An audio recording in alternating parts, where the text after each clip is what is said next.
I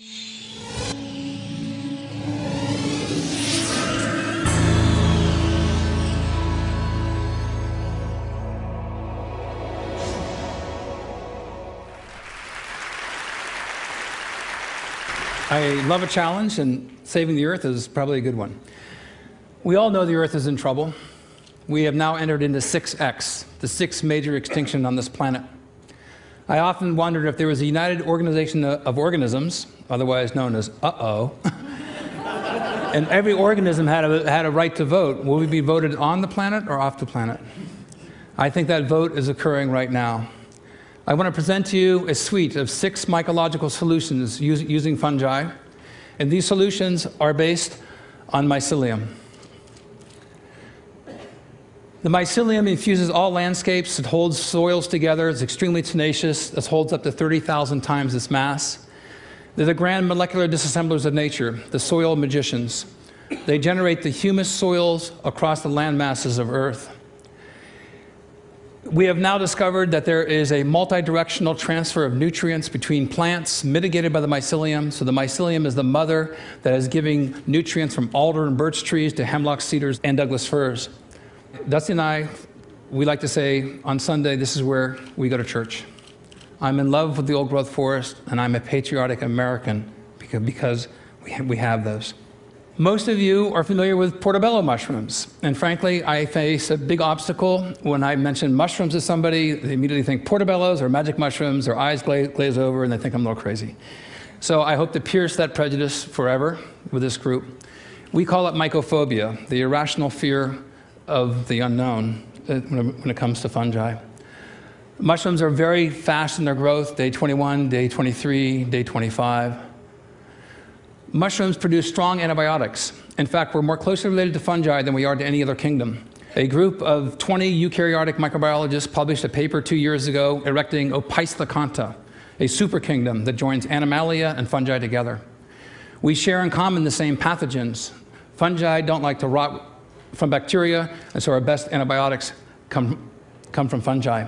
But here is a mushroom that's past its prime. After they sporulate, they do rot. But I propose to you that the sequence of microbes that occur on rotting mushrooms are essential for the health of the forests that give rise to the trees that create the debris fields that feed the mycelium. And so we see a mushroom here sporulating, and spores are germinating, and the mycelium forms and goes underground. In a single cubic inch of soil, there can be more than 8 miles of these cells. My foot is covering approximately 300 miles of mycelium. This is photomicrographs from Nick Reed and Patrick Hickey. And notice that as the mycelium grows, it conquers territory, and then it begins to net. I've been a scanning electron microscopist for many years. I have thousands of electron micrographs. And when I was staring at the mycelium, I realized that there are microfiltration membranes. We exhale carbon dioxide, so does mycelium. It inhales oxygen, just like we do. But these are essentially externalized stomachs and lungs. And I present to you the concept that these are extended neurological membranes. And in these cavities, these microcavities form, and as they fuse soils, they absorb water. These are little wells. And inside these wells, the microbial communities begin to form. And so the spongy soil not only resists erosion, but sets up a microbial universe that gives rise to a plurality of other organisms. I first proposed in the early 1990s that mycelium is Earth's natural internet. When you look at the mycelium, they're highly branched. And if there's one branch that is broken, then very quickly, because of the nodes of crossing, internet engineers maybe call them hop points, there's alternative pathways for channeling nutrients and information. The mycelium is sentient. It knows that you are there. When you walk across landscapes, it leaps up in the aftermath of your footsteps, trying to grab debris. So I believe the invention of the computer internet is an inevitable consequence of a previously proven biologically successful model.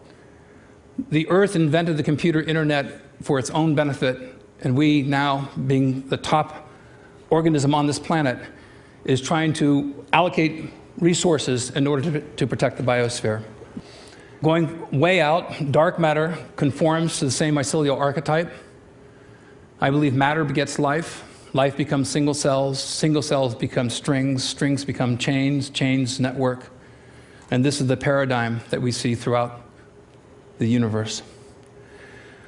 Most of you may not know that fungi were the first organisms to come to land. They came to land 1.3 billion years ago, and plants followed several hundred million years later. How is that possible? It's possible because the mycelium produces oxalic acids and many other acids and enzymes, pockmarking rock and grabbing calcium and other minerals and forming calcium oxalates, makes the rocks crumble, and the first step in the generation of soil. Oxalic acid is 2 carbon dioxide molecules joined together. So fungi and mycelium sequester carbon dioxide in the form of calcium oxalates, and all sorts of other oxalates are also sequestering carbon dioxide through the minerals that are being formed and taken out of the rock matrix. This was first discovered in 1859. This is a photograph by Franz Huber. This photograph was taken in the 1950s from Saudi Arabia. 420 million years ago, this organism existed. It was called Prototaxides. Prototaxides, laying down, was about 3 feet tall. The tallest plants on Earth at that time were less than 2 feet. Dr. Boyce at the University of Chicago published an article in the Journal of Geology this past year determining that Prototaxides was a giant fungus, a giant mushroom.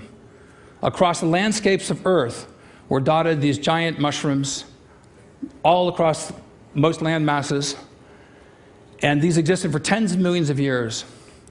Now, we've had several extinction events, and as we march forward 65 million years ago, most of you know about it, we had an asteroid impact. The Earth was struck by an asteroid, a huge amount of debris was jettisoned into the atmosphere, sunlight was cut off, and fungi inherited the Earth.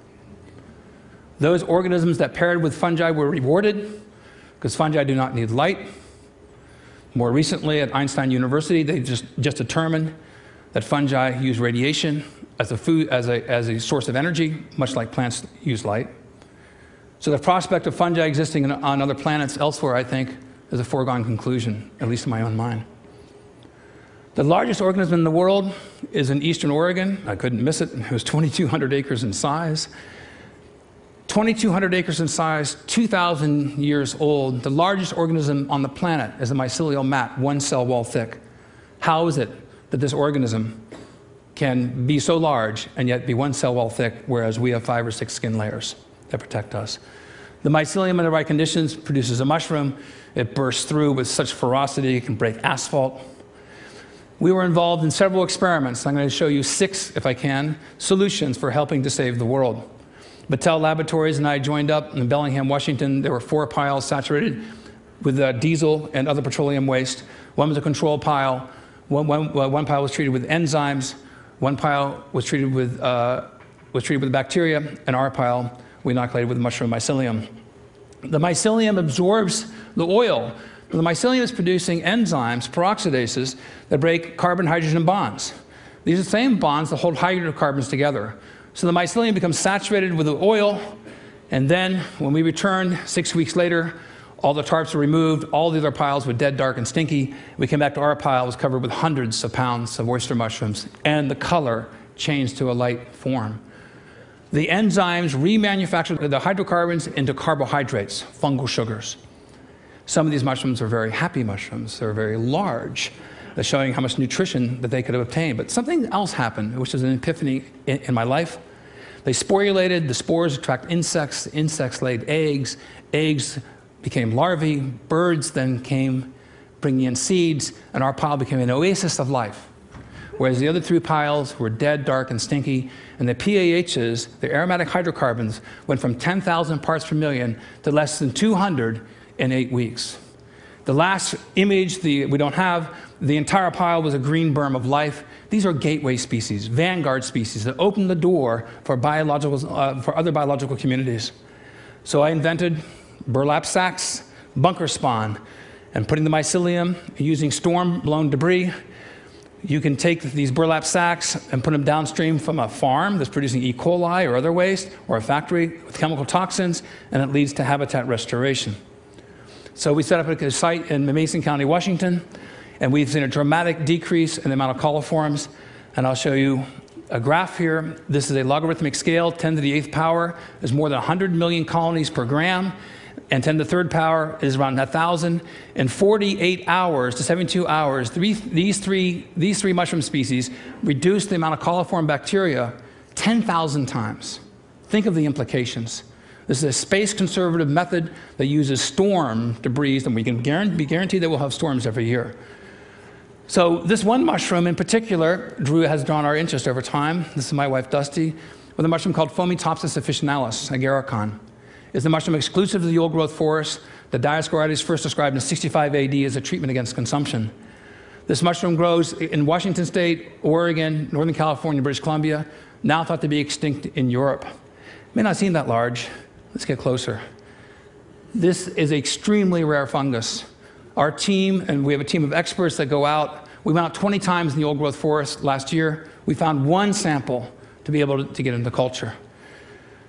Preserving the genome of these fungi in the old-growth forest, I think, is absolutely critical for human health. I've been involved with the U.S. Defense Department BioShield program. We submitted over 300 samples of mushrooms that were boiled in hot water and mycelium, harvesting these extracellular metabolites. And a few years ago, we received these results. We have 3 different strains of agarikon mushrooms that were highly active against pox viruses. Dr. Earl Kern, who's a smallpox expert of the U.S. Defense Department, states that any compounds that have a selectivity index of 2 or more are active, 10 or greater are considered to be very active. Our mushroom strains were in the highly active range. There's a vetted press release that you can read that's vetted by DOD if you Google Stamets and smallpox, or you can go to npr.org and listen to a live interview. So encouraged by this, naturally we went to flu viruses. And so for the first time, I'm showing this. We have 3 different strains of agarikon mushrooms, highly active against flu viruses. Here's the selectivity index numbers. Against pox, you saw 10s and 20s. Now against flu viruses, compared to the ribavirin controls, we have an extraordinarily high activity. And we're using a natural extract within the same dosage window as a pure pharmaceutical. We tried against flu A viruses, H1N1, H3N2, as well as flu B viruses. So then we tried a blend, and then a blend combination. We tried it against H5N1, and we got greater than 1,000 selectivity index.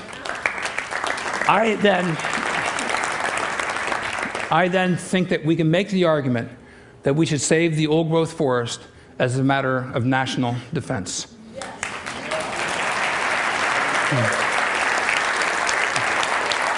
I became interested in entomopathogenic fungi that kill insects.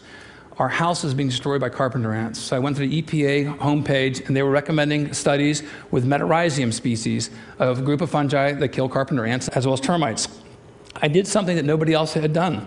I actually chased the mycelium when it stopped producing spores. These are spores. This is no spores.